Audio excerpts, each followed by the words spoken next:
नमस्कार दोस्तों। आपका स्वागत करता हूं आप ही के यूट्यूब चैनल में। वीडियो को स्टार्ट करने से पहले आप सभी से रिक्वेस्ट करूंगा, अगर अभी तक आपने चैनल को सब्सक्राइब नहीं किया तो इसे request all of you please channel को सब्सक्राइब कीजिए। तो चलिए स्टार्ट करते हैं। जहां पे देखिए आज हम लोग डिस्कशन करेंगे अबाउट शेयर मार्केट, शेयर बाजार के बारे में यहाँ पर डिस्कशन करेंगे। जहां पे देखिए आज बाजार में फिर से गिरावट हो रही थी। गिरावट के पीछे रीजन क्या है, यूएस ईरान युद्ध को लेकर के क्या अपडेट आ रहा है, निफ्टी का क्या सिचुएशन है, कहां तक गिर कर जा सकता है, लेवल क्या है, इन सभी चीज़ों को चेक करेंगे। तो चलिए स्टार्ट किया जाए। यहाँ पर सबसे पहले चीज देखिए आज चेक कीजिएगा तो सबसे पहले जी विक्स से स्टार्ट करेंगे। तो विक्स में देखिए फिर से तेजी यहाँ पर है 20.7 यानी कि 5% का उछाल देखने को मिल रहा है। तो ये थोड़ा सा दिक्कत की बात है, फिर से विक्स 20 के ऊपर में चला गया है। नेक्स्ट है निफ्टी 50 को चेक करेंगे तो 23,851। कल के दिन में अगर चेक करते हैं तो 24,100 के ऊपर में भी गया था। अभी चेक कीजिए तो अच्छे खासे बिकवाली देखने को मिल रही है 145 पॉइंट्स का। दिक्कत की ये बात है कि कल का लो भी टूटने का डर यहाँ पर है। हम लोगों ने कल भी डिस्कस किया था कि इतना बड़ा गैप छोड़ करके निफ्टी गया। अब ये दिक्कत की बात है, अगर ये लो टूटेगा ना तो फिर अच्छा खासा फिर गिरावट देखने को मिल सकता है। तो अब है कि इंपॉर्टेंट लेवल क्या क्या रहेगा जो हम लोग आगे चेक करेंगे। साथ साथ देखिए आज गिरावट कहाँ पर हो रहा है, तो जहाँ पर कल सबसे ज़्यादा तेजी थी वहाँ पर निफ्टी ऑटो में देखिए अच्छी खासी गिरावट है। निफ्टी फिनेंशियल में गिरावट देखने को मिल रहा है। निफ्टी रियल्टी में गिरावट देखने को मिल रहा है। निफ्टी प्राइवेट बैंक में यानी कि बैंकिंग सेक्टर्स में, यानी कल जहाँ पर तेजी बनी थी ना वहाँ ही ज़्यादा गिरावट देखने को मिल रहा है। निफ्टी आईटी में भी आज गिरावट है बिकॉज टीसीएस का रिजल्ट आएगा तो उससे पहले थोड़ा सा प्रेशर यहाँ पर देखने को मिल रहा है। ये चीज़ यहाँ पर है।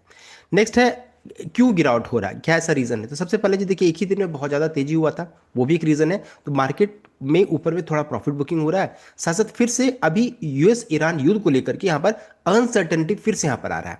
बिकॉज देखिए डोनाल्ड ट्रंप ने फिर से धमकाया कि Donald Trump says US forces to remain deployed. अभी देखिए हम लोगों ने क्या डिस्कस किया था कि हम लोग युद्ध को तभी खत्म मानेंगे जब वहां से यूएस के फोर्स निकलना स्टार्ट करेंगे। अभी तक देखिए निकल नहीं रहे, उनका कहना है कि अभी भी डिप्लॉयड है, रहेंगे वो। Straits of Hormuz will be open and safe, साथ साथ उनका ये भी स्टेटमेंट आ रहा है। Trump says US force will stay deployed around Iran until real agreement, जब तक रियल एग्रीमेंट साइन नहीं होता है इस enforced warning of stronger action while Boeing in Straits of Hormuz will remain open and safe. तो यहाँ पर कहना है कि अगर मान लीजिए रियल एग्रीमेंट साइन नहीं होता है तो फिर ज्यादा बड़ा हमला होगा। और ये अपडेट देख सकते हैं ड्यूरिंग मार्केट आवर्स में, जैसे मार्केट खुला वैसे स्टेटमेंट आना स्टार्ट हो गया है, देख सकते हैं। तो ये स्टेटमेंट है all US ship aircraft military person will remain in place and in and around Iran until such time the real agreement reached is fully complied with Trump said in Truth Social post में, आप जाके check कर सकते हैं।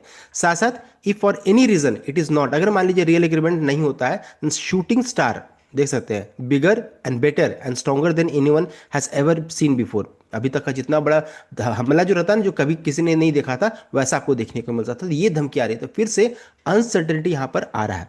साथ साथ Trump की तरफ से 50% टैरिफ को लेकर के भी अपडेट आ रहा है। यानी कि देखिए अब सुर्खियों में तो सिर्फ एक ही आदमी रहेगा दुनिया में, वो है ट्रम्प। तो वो तबाही मचा रहे हैं और लोगों को परेशान कर रहे हैं, ये यहाँ पर देखने को मिल रही है।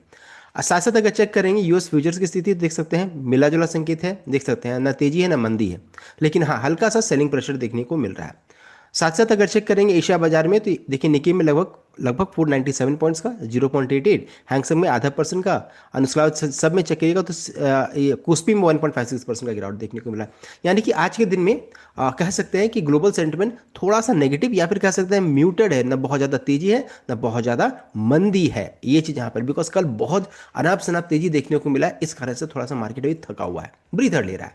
अब ऐसा क्यों हो रहा है, ट्रम्प ऐसा क्यों धमका रहे हैं, तो उसके पीछे रीज़न क्या है कि लेबनान में देखिए अच्छा खासा बड़ा अटैक यहाँ पर हुआ है, देख सकते हैं।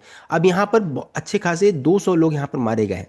अब ये चीज़ है कि अगर मान लीजिए सीजफायर अगर हो गया है तो फिर क्यों अटैक किया, इसराइल क्यों अटैक कर रहा है, क्यों नहीं वो मान रहा है, ये प्रॉब्लम यहाँ पर है।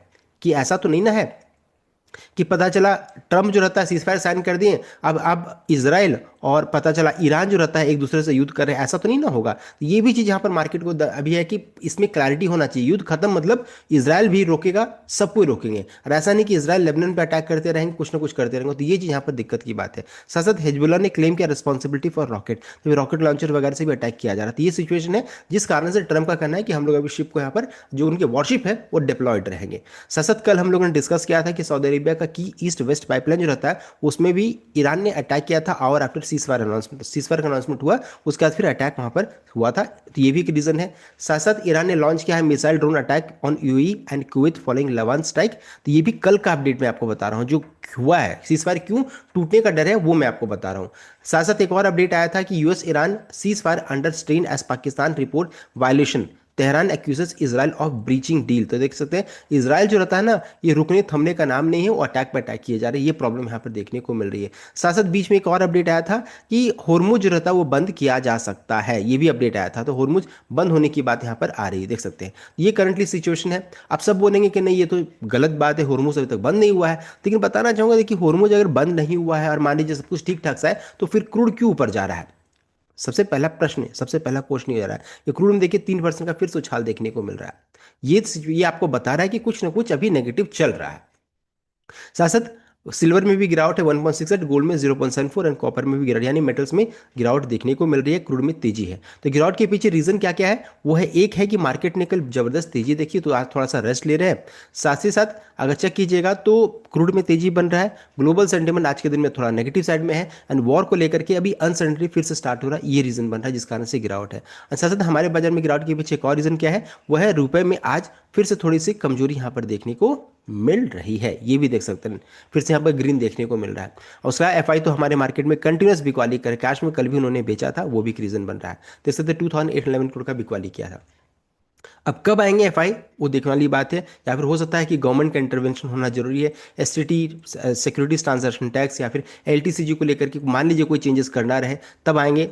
ये देखने वाली बात है, गवर्नमेंट का इंटरवेंशन यहाँ पर जरूरी रहेगा। अब निफ्टी के लिए इंपॉर्टेंट रेसिस्टेंस कौन सा था? मान लीजिए अगर तेजी बना तो 24,000 से 24,150, ये आपका साइकोलॉजिकल एंड टेक्निकल बैरियर है। मेजर रेसिस्टेंस 24,300 से 24,500 की रेंज में। नेक्स्ट वीक टारगेट 24,000 होल्ड करना जरूर रहेगा, देख सकते हैं। तो ये दो रेसिस्टेंस हो गए। सपोर्ट नीचे में 23,800 से 23,700 की रेंज में इंपॉर्टेंट सपोर्ट है। तो देखिए इसी के करीब हम लोग करंटली ट्रेड करें। स्ट्रॉन्ग सपोर्ट 23,400 से 23,500, जो कि 20 डे ईएमए है एंड हिस्टोरिकल बेस यहाँ पर देखने को मिल रहा है। देखिए हम लोगों ने डिटेल में चेक कर लिया बाजार में कमजोरी क्यों हो रही है, कहाँ तक गिरकर जा सकता है, और साथ साथ क्या इस जगह पर मौका बन सकता है। तो देखिए हाँ, एक ये चीज छूट गया है कि क्या इस जगह पर खरीदारी करना सही रहेगा।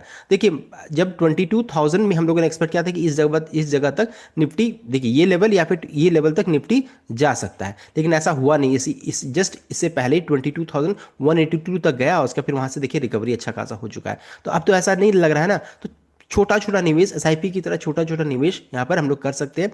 दैट टू जो लार्ज कैप स्टॉक हो, और साथ साथ जहाँ पर डिविडेंड का ट्रिगर रहेगा, या फिर जो स्टॉक आपको बहुत पसंद आता है उसमें आप कर सकते हैं। मैं आपको कोई बाय सिग्नेचर नहीं दे रहा हूँ, लेकिन हाँ अगर आपने रैली मिस करने का डर है तो आप अच्छे स्टॉक में निवेश करने की सोच सकते हैं जो कि करेक्टर हो। ऐसा नहीं कि पता चला अभी तक मैं 15% ऑलरेडी भाग चुका फिर मैं निवेश कर रहा हूँ। तो अभी मान लीजिए करेक्शन खत्म करके रिवर्सल के संकेत आ रहे हैं, वैसे जगह पर आप सोच सकते हैं। सीधा कंप्लीट अपडेट। आई होप आपको लाइक किया, शेयर किया, चैनल को सब्सक्राइब किया। Thank you.